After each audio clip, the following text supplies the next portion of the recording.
সম্মানিত region commander 1 টাকার আহার একটা প্রোগ্রাম ছিল।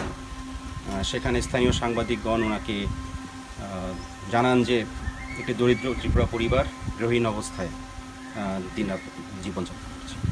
তৎক্ষণাৎ উনি সেখান থেকে আমি সহ এই লোকেশনে আসি এবং স্যার নিজে সরজমিনে এই বাড়িটি দেখার পরে আশ্বাস প্রদান করেন যে আমরা এখানে একটি গৃহ নির্মাণ করে দিব। তো এটার আমরা পরের দিনই কাজ শুরু করি, কিন্তু 1 সপ্তাহ আমাদের সময় লেগেছে এই জমির মালিকানা ওনাদের নামে করে দিতে, কারণ এই জমিটার মালিক ওনারা ছিলেন না।